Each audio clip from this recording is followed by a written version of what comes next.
O nascimento de uma nova era. Hoje começamos nossa jornada pela história da igreja, e nada mais importante do que voltar ao ponto de partida, o Pentecostes. Imagine estar entre os discípulos, naquele momento de expectativa, orando, aguardando a promessa de Jesus, e de repente, o céu se abre. Um som como vento forte invade a casa, e línguas de fogo aparecem sobre cada um dos presentes. Em Atos dos Apóstolos, capítulo 2, versículo 4, lemos: "E todos foram cheios do Espírito Santo, e começaram a falar em outras línguas, conforme o Espírito Santo lhes concedia que falassem." O Pentecostes não foi um simples evento emocional, foi o início de uma nova fase, a Era da Igreja. Deus estava inaugurando algo novo, algo profetizado por Joel, e agora cumprido em Jerusalém.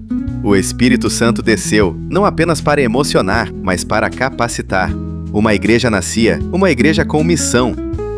A natureza do Pentecostes, bíblico. O Pentecostes foi um evento de natureza totalmente divina. Lucas descreve sinais claros da presença de Deus, som de vento, línguas de fogo, e todos foram cheios do Espírito Santo. Atos 2, verso 2 ao 3. Essas manifestações são chamadas de teofanias, aparições visíveis e audíveis de Deus. Algo semelhante aconteceu no Monte Sinai, quando a lei foi dada a Moisés. Êxodo 19, 16. Deuteronômio 4, 36. Assim como Deus falou no Sinai, agora ele falava novamente, mas de uma maneira nova e poderosa. O Espírito Santo não estava apenas ao redor dos crentes, mas dentro deles, marcando a igreja como comunidade profética. E Pedro, ao pregar, mostrou que tudo aquilo era o cumprimento das Escrituras, apontando para Cristo, para sua morte e ressurreição. O propósito do Pentecostes bíblico. O Pentecostes teve dois propósitos principais. Primeiro, promover a verdadeira adoração.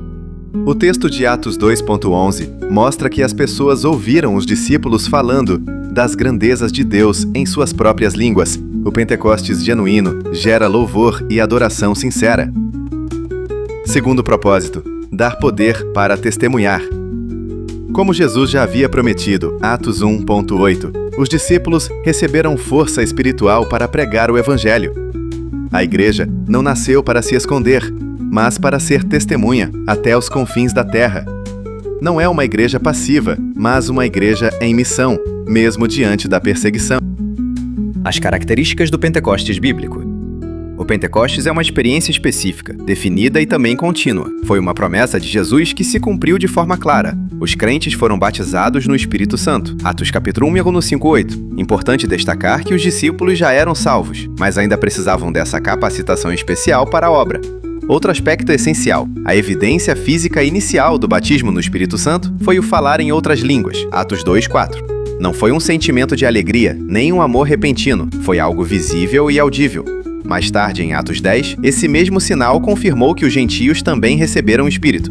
Contudo, não podemos esquecer, o Espírito Santo também produz frutos, como o amor, que Paulo descreve em Romanos 5:5. Mas o sinal inicial foi claro e objetivo.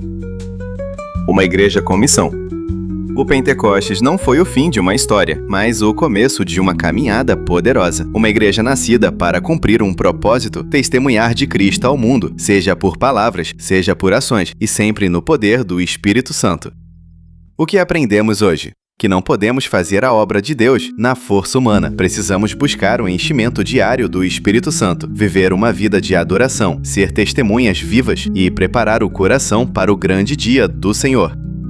Que essa lição nos inspire a viver cheios do Espírito, conscientes de que fazemos parte dessa igreja que nasceu no Pentecostes, mas que caminha até hoje rumo ao cumprimento final do plano de Deus.